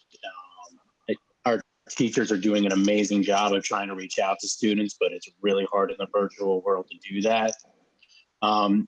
We did have a counselor working with the district, Tabitha Dixon, through Project Fame. She worked with us for 2 years. That program ended at the beginning of this year. And I just, after, talking in our student assistance program meetings, losing somebody that has established relationships with students for 2 years and those very interpersonal counseling relationships, it was really hard. And I just want to make it known that the students that worked with her, it's very difficult now to pick up and start fresh with somebody new. We are bringing in somebody from the IU20, which is great, and I'm appreciative of that. But now those students have to go through the whole process of, spilling all their, tea, as the kids say. So, I just want to encourage the school board to possibly relook at hiring a full-time East Stroudsburg licensed counselor for the future, somebody that can be a part of the school, and work with kids and see them through from beginning to end. I just think that would be great to go along with all the other programming that we're going to put in place to support these students. I just think it would be in their best interest. Thank you. Thank you for that. One of the areas we do not want to forget is mental and emotional support for our students, and particularly with all of the changes that they have faced in recent months, the trauma that students are experiencing, and even just the changes in terms of those who are not in the building, those who are in the building part-time, just, those situations that our students and families are facing that need to be supported and addressed. So thank you for that. Mary, may I ask a Yes, question? Debbie. Philip, Yes. do we have say once a month when some of the services that are offered by the counties are available for parents or guardians to make appointments to come to the school? Or do we always just send them someplace else? Every student that requires counseling services or we see a need, everything goes through our student assistance program, and the team together tries to find the best resource for that student and that family. One of the things we're running into right now is with insurance. Pretty much anybody seen through Resolve, which is an IU program, they must have mental health, medical access in order to get services. If they have any outside insurance, it's pretty much not going to work. And then one of the bigger problems we have is students whose parents work outside of the state and have maybe insurance in New Jersey or New York. It's really hard to find them providers here. And those are the students that Tabitha worked with a lot, students that really didn't have a resource for counseling here. But we do have a list of mental health resources that we use frequently. And Stephanie Reese, our student assistant team leader, really goes out of her way to provide parents based on their insurance to find providers for them. Again, we run into the problem then with transportation, parents getting them their support. And that's why having somebody in the building that the students can rely on is so important. Okay. I think I wanted to go a little further, but I'll bring that up with the committee later. Okay. I see a need beyond those needs. So thank you. Gotcha. Philip, I have a comment. Those services that are available for mental health and are they also available for students who could possibly be not diagnosed? Are those same set of services available for other areas, if you will? Yeah, you don't need a diagnosis for any of those services that we provide. Really, if you start to go into the place where you need mental health a treatment that goes into medication, then that's where we need to have a diagnosis or whatnot. But for us to see a student and to try to get services for them just for counseling, there's no diagnosis. So perfect. So if there's just say there's just a bad kid, just some behavioral issues or some, they still get those services. They still have access to those services as a result of incidents that could occur. Absolutely. And that's why the need is so great for as many counseling services as we can bring into the building. We'll take them. Right. Because we all have special needs. Absolutely. Absolutely. Staff included. Yeah, everybody does. And one of the points that I wanted to make is that the social and emotional needs, mental needs, all of that relates to DEI as well. The family dynamics, the issues that they're dealing with, the way that people handle stress, right? All of those dynamics are part of making sure that we serve a diverse population of students. So thank you for coming to the meeting and for bringing that up. We definitely want to continue that discussion. Debbie, I'm with you. I think there's more in this space that we need to talk about. And I love what you said to go deeper I think we definitely have to. I'm glad we have other board members on here as well, so we can talk about this more. Are there any other public comments or questions? Yeah, this is Barry Cromis. I'd like to just mention a few things about how smooth everything has been going since the beginning of the year at the secondary level. And I'm really excited to hear about the upgrades for the Google platform.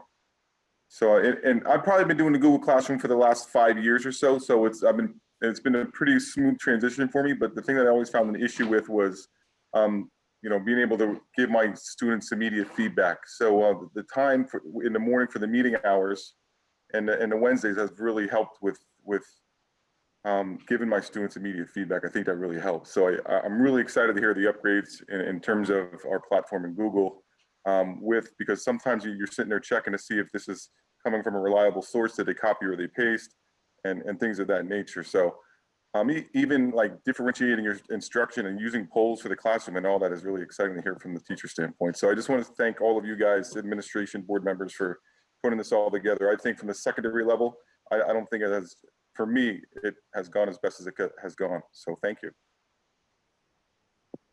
That is wonderful. Thank you. And you all are doing such a great job in the classroom. I know there are so many challenges that you're working every day to overcome to support our students. And my boys are in the hybrid model. They're in 2 days a week, and it's tough on all angles, but the way that everybody's working together to keep things moving for our kids, I've been hearing that from parents and educators and across the board, that people are working so hard. So thank you all. Does anybody else have a comment or a question? I would like to make a comment. I would like to just thank DEI for all the hard work that they're doing, all the good work that they're doing. I'd also like to thank the board for continuing this discussion on equity and inclusivity. And I would also like to take this moment to give a continued push to continue the conversation in hopes for an African-American history elective for that proposal. I'm personally a very, very big proponent of that because I believe that African-American history is American history. It brings a much needed perspective to our curriculum, which is something that we've been talking about. A fuller understanding of the African-American contributions to our culture, our society, its art, its history. I believe such a course were to be proposed and approved, it would trace the accomplishments and obstacles of African-Americans from prior to the coming to the United States of America up to the civil rights to the modern era. It would certainly go into detail over historical events that are often overlooked, such as the Tulsa Massacre, Juneteenth, and other things that a lot of people in this country should know more about. And so I just want to continue to push for that conversation to happen for the African-American History Elective. And like I said, for DEI and the board, I would just like to thank you for all the hard work that you're doing. And I appreciate that. Thank you very much. Thank you. As I've said to you before in some of the communication that you sent, thank you for your commitment and your leadership as well. We appreciate you outlining that potential course. Just hearing you talk about it is exciting because you're very passionate and committed to the work. And so thank you for that. I'm going to ask Ms. Piparato to address you, but also just the broader audience, since we did have some comments at our last public school board meeting. And then we also had some communication from members of the community, and we want to address that. So I think our conversation between the social studies whole curriculum audit and then the course got dropped somewhere along the way. But the intent really was to say that the DEI committee is formalizing its goals, and that committee is going to be looking at your suggestion and other suggestions, right, for the course, and saying how would this work, and so that the fact that this curriculum cycle says an elective course won't be proposed till 2026. What we're saying is the DEI committee can absolutely suggest that. And so I met with Mr. Bomar today. We talked about it a little bit. And so at our next diversity meeting, October 14th, I know that will be on the agenda, and we'll have that conversation about what does that course look like? Should it only be an African-American course? Should it be a culture course? And just having that rich conversation, and then enacting, if that committee says, yes, that's one of our goals for the year, then we action plan and we make it happen by the end of the year. Thank you. I'd also like to encourage anyone who's here. Several of you have been attending our meetings. If you are interested in working with the DEI committee and partnering with them, please reach out to Mr. Bomar and Ms. Lurie so that we have more engagement. And it'll look different for each individual, right? I always say we don't have to all be engaged at the same level. We don't all have the same availability, but definitely there's a space for everyone who wants to be part of this work to be part of this work. And we need everyone who wants to be part of this work to be engaged. Are there other comments or questions? If I may? Yes. Thank you. Good evening, everyone. I'm Jennifer Marmo. I am not only a teacher in the district for 17 years, but also a parent of 2 children in the district. And generally when I speak, I do speak about my children. So I do want to actually talk about both tonight. Dr. Borman, what you were talking about with DEI is super exciting. Mrs. Lurie and I have been talking a lot about things like that.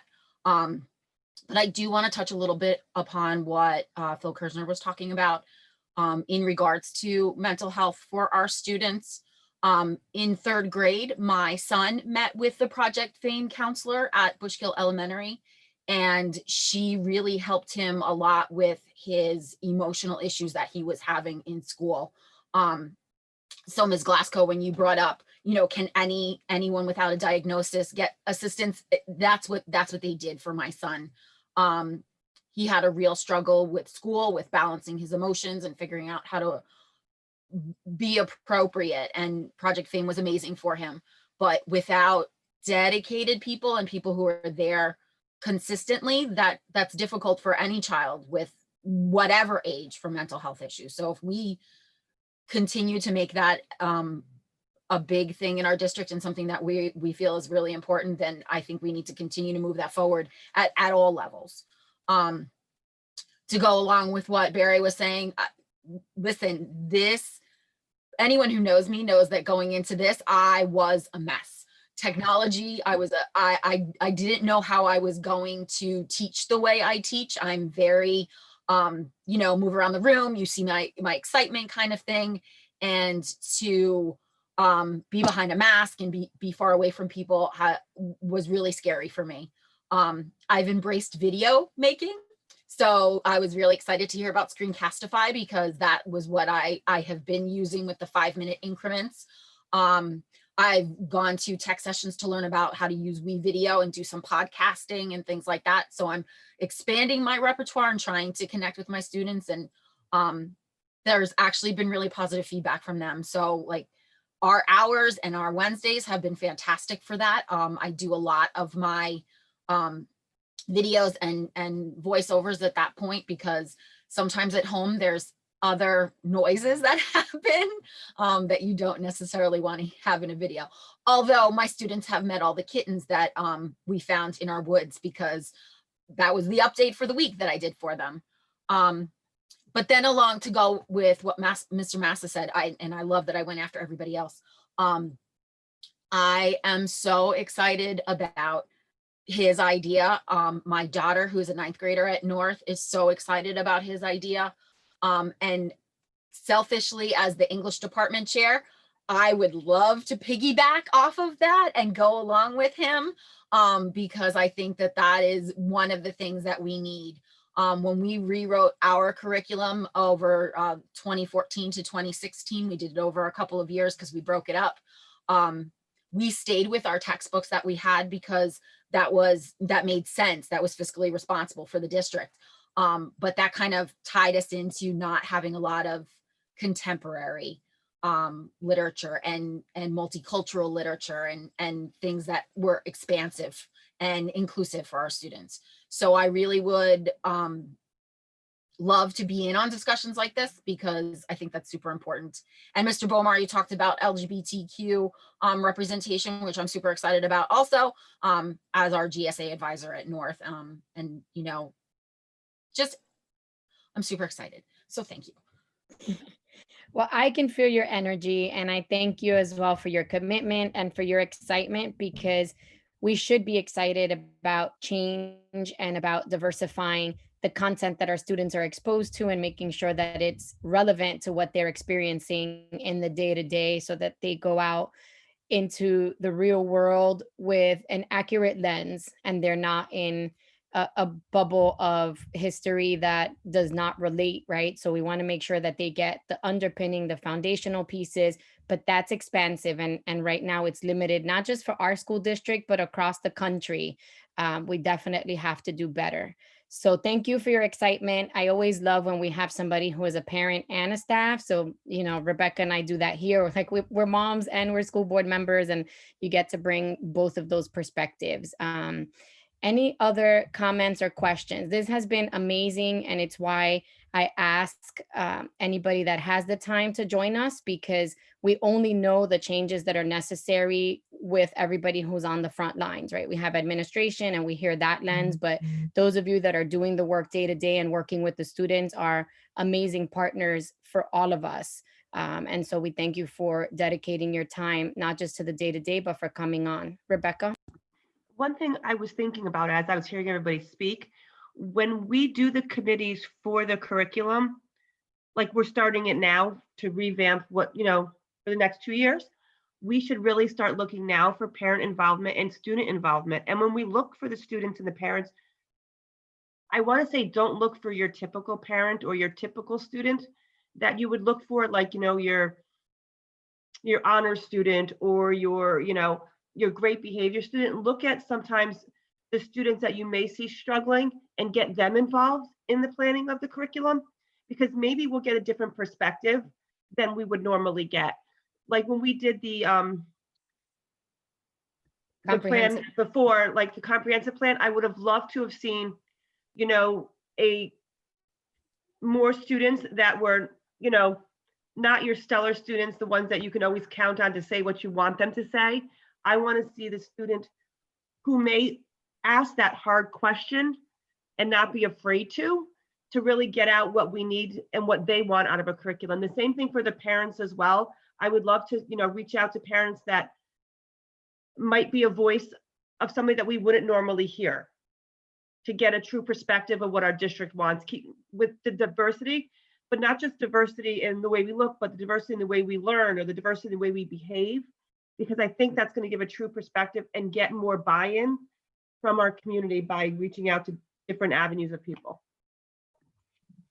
Thank you. I know I'm thinking today about the comments. I know you mentioned that in our very first meeting, and we also asked about supporting our different students, not just the students that were in tiers of diagnosis. So it's great to hear others voicing some of those same ideas about how we should approach supporting students and working with students and engaging students and families. I feel like we're on a really good path at this time, and there's some good synergy. So I agree with you. Diversity of thought, diversity of experience, diversity of home life all contributes to ensuring that we have a more inclusive process and a more inclusive end product for our students, which would then position us more closely to achieving equity in terms of the high quality educational experience. So, and I'm also excited that Google Classroom will take attendance, because the whole thing of them, you know, because sometimes the teacher might not see them or whatever when they're at home. So the fact that it could take attendance is fabulous. And and you said too, it's a struggle, but it's going well, because I'm also hybrid, and I commend the teachers up at North and at Lehman. And I've heard great things about our South teachers as well, and our elementary teachers really embracing the Google Classroom learning with the hybrid. And I just want to say from the bottom of my heart, thank you to everybody, our teachers, our support staff, our bus drivers, everybody, for putting, you know, themselves out there and putting our children first. I agree. George, Debbie, do you have any closing comments or questions? No, I'm just appreciative that we've had such a good and lively discussion. Agreed. It was a great discussion today. Now, but I think we have to vote on the things to get them up to Finance Committee, right? Yes, those are the two recommendations. So we can move on to that, but I wanted to give you a chance. Any comments on any? Great conversation today. Thank you. Okay, so the next item on the agenda are the advisory recommendations for consideration. At this time, moving on to the Finance Committee, the two recommendations that we are to vote on are the purchase of the 4 apps and then also the G Suite upgrade. And I want to remind the committee that both will be covered through the ESSER's funds. I'll make the motion. Thank For you, both? Debbie. I'll second it. Thank you, George. All in favor? Aye. Aye. Any opposed? Okay, motion carries. We don't need to do anything with Act 158, right? That's just an overview. We don't need to move that forward to the board or anything like that. That just stays the same, Right. correct? Not right now because we're still waiting for final direction. So those are the two items that we needed to move on today. Thank you to everyone who presented. Thank you for updating us and giving us information on the needs so that we're able to provide that support that everybody needs on the front lines. The next meeting is scheduled for November 4th at 7 p.m. And as we discussed on the December 1st reorganization meeting, we will know who's going to be serving on this committee and what the following meeting dates will be like. We ask that you continue to engage because we need everyone.